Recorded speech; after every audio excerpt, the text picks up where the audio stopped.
Nous sommes souvent lamentés, vous et moi, sur la vanité de nos ressources naturelles, sur l'inanité de nos propres efforts.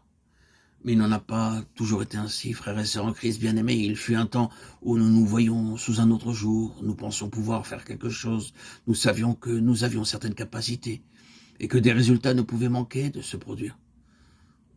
Alors nous nous sommes attelés à cette tâche, mais Dieu savait à quel point nous étions inutiles. Et le jour est venu où il nous l'a fait toucher du doigt. Bien-aimés en Christ, nos yeux se sont ouverts alors à cette humiliante vérité. Nous avons réalisé que pour une œuvre comme la nôtre, c'est-à-dire spirituelle, quelles que soient les ressources dont nous pouvions faire état au milieu des hommes, nous n'avions rien, nous ne pouvions rien. Nous étions aussi stériles qu'il est possible de l'être. Quelle découverte! Je dirais même, quelle merveilleuse découverte!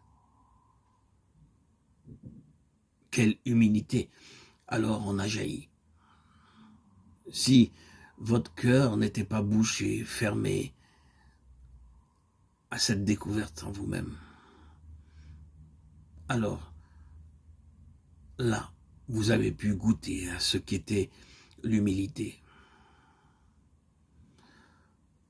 Si nous venons en arrière, nous nous rappelons que notre préoccupation première était plus aiguë que jamais. Et un grand fardeau spirituel continue à nous oppresser. Telles sont d'ailleurs les contradictions de l'expérience chrétienne. Quand dans notre vie, le souci des intérêts de Dieu et de la vie spirituelle de son peuple atteint son paroxysme, c'est alors qu'il devient le plus évident pour nous que nous ne pouvons rien faire.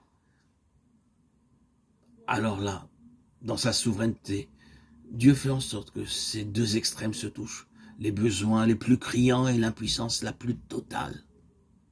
Encore une fois, la nature n'est d'aucun secours dans ce domaine. Et quand nous en sommes là, quand il est devenu bien clair pour nous que la situation nous échappe complètement, c'est alors que nous remplissons les conditions les plus favorables à une intervention de Dieu. Et par une de ces initiatives dont il a le secret, il ne tarde pas à s'interposer lui-même dans cette situation qui nous faisait si mal, si douloureuse. Sans doute, il en coûte quelque chose à ces instruments. Il y a des problèmes qui dépassent la compréhension des chefs religieux, des conducteurs spirituels du peuple de Dieu. Et comme Anne, on s'expose sur ce chemin de cruels malentendus. Nous avons donc là ces deux choses nettement différenciées.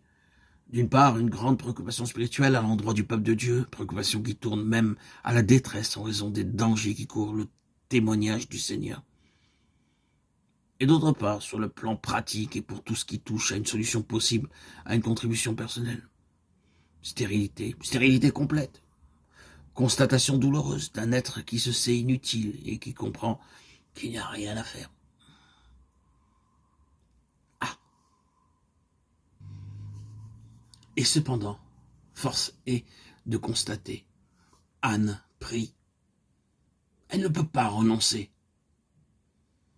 Devant ce refus poignant de nature, elle déverse devant Dieu le trop-plein de son cœur.